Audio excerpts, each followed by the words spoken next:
шабуыл жасаған кезде мұсылмандардың керуеніне мушриктер тартып алып қояды. Соғыстың басы қалай басталған. Ал сахабалардың барлығы өздеріне мушриктер деген жалпы дінді қабылдамағандар, дінге қарсы шыққан адамдар. Мушриктер сол кісілерді айтады. Ал енді қараңыз, мушриктер мұсылмандардан керуен тартып алғаннан кейін сахабалар келеді, пайғамбарымыз саллаллаху алейхи ва саллям айтады: бізден мушриктер керуеніміз тартып алды, біз немен кеткен көреміз дейді. Бізде уже дүниеміз қалмады дейді. Жейтін ештеңеміз қалмады дейді. Ал сол кезде пайғамбарымыз саллаллаху алейхи ва саллям сабырға келеді де сахабалардың барлығын жинайды. Ал бұл жерде жинаған себебі сендердің ақыларыңды сұрауға құмарың бар. Олармен соғысқа шығамыз. Пайғамбарымыз саллаллаху алейхи ва саллям дайындайды. Соғысқа дайындаған кезде сахабалар айтады: "Шынымен соғысқа шығамыз ба?" деген кезде мен уже оған ниет етіп қойдым дейді. Мұсылмандардың барлығы негізі жамтаған өзі Медина қаласын жинаған кезде 300 адам шықты. Ал мушриктерде 3000 адам. Ал сол жерде пайғамбарымыз сахабаларда кішкене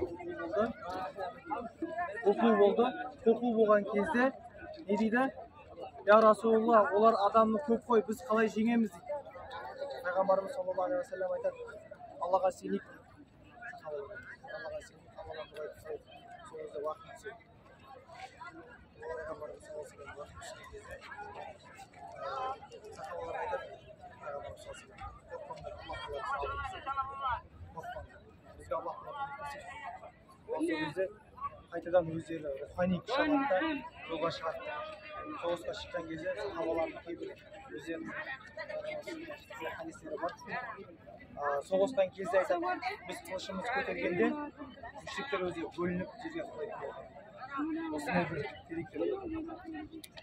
Ал енді өзіміз кішкене былай ойлап алғанда, Аллах Тағала періштелерді көмек ретінде жібереді сахабаларға. Ал сол жер жеңіске жетіп қайтады.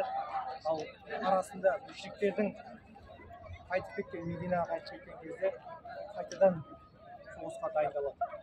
Қайтадан соғысқа дайындалған кезде сол кезде пайғамбарымыз саллаллаху алейхи ва саллямге бір сахаба келеді: Медина қаласында, Мекке қаласында мушриктер соғысқа дайындалып отыр дейді.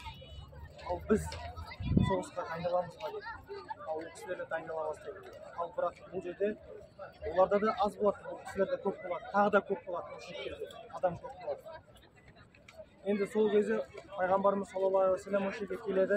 Келген кезде сахабалар негізі 50 сахабаны пайғамбарымыз саллаллаху алейхи ва саллям садақшылар тауының үстіне айқастырады. Мен ишарат бергенше түспейсіңдер деп айтады пайғамбарымыз саллаллаху алейхи ва саллям.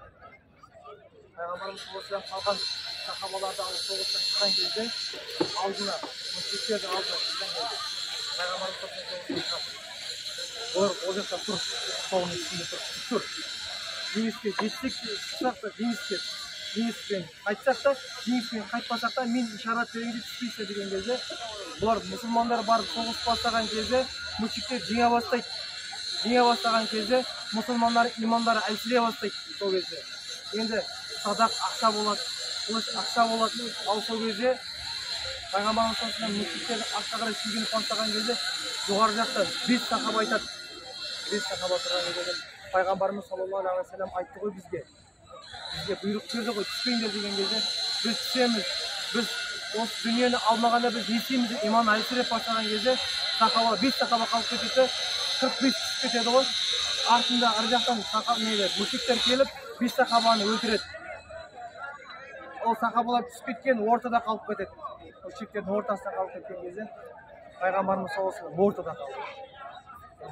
Пайғамбарымыз ортасында қалып кеткен адам. Ортасында. Сонша жүзім ғана ортасында қалды. Ал пайғамбарымыз саллаллаху алейхи ва саллям мушрик шығады да пайғамбарды өлтірдім деп. Бірақ пайғамбарымыз саллаллаху алейхи ва саллям сөйтіп бір сахабаны өлтіріп, пайғамбарымыз саллаллаху алейхи ва саллям өлтірдім деп шығады. Біләл радиаллаху анху тұрады: пайғамбар өлген жоқ. Мұсылмандарға сахабаларға айтады, қайтадан рухани күш береді. Ал сол кезде мұсылмандар шегінеді. Ал сол жерде пайғамбарымыз саллаллаху алейхи ва саллям иығынан, сол иығынан періште осы иығыны 3 ай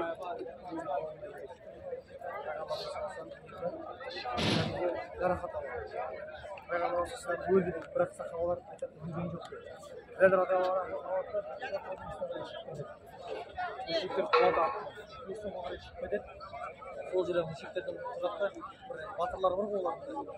Біләл радиаллаху анху айтады, түсімен қарай Мұхаммед, мен саған сені Мұхаммед тірі ме өлі ме өлді ме деп. Сол кезде айтады, Мұхаммед тірі деп. Мен саған сенемін деп. Негізі не болады? Жеңіспен қайтып. Жеңіспен қайтып. Пайғамбарға жеңіс.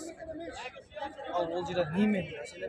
Ол жерде иманы әлсіреп кеткендігі, дүниеге беріліп кеткендігі. Көрдіңіздер ме? Түпкі жер қаяқтан шығып отыр. Дүние бізді қорқытады. Дүние бізді қорқытады.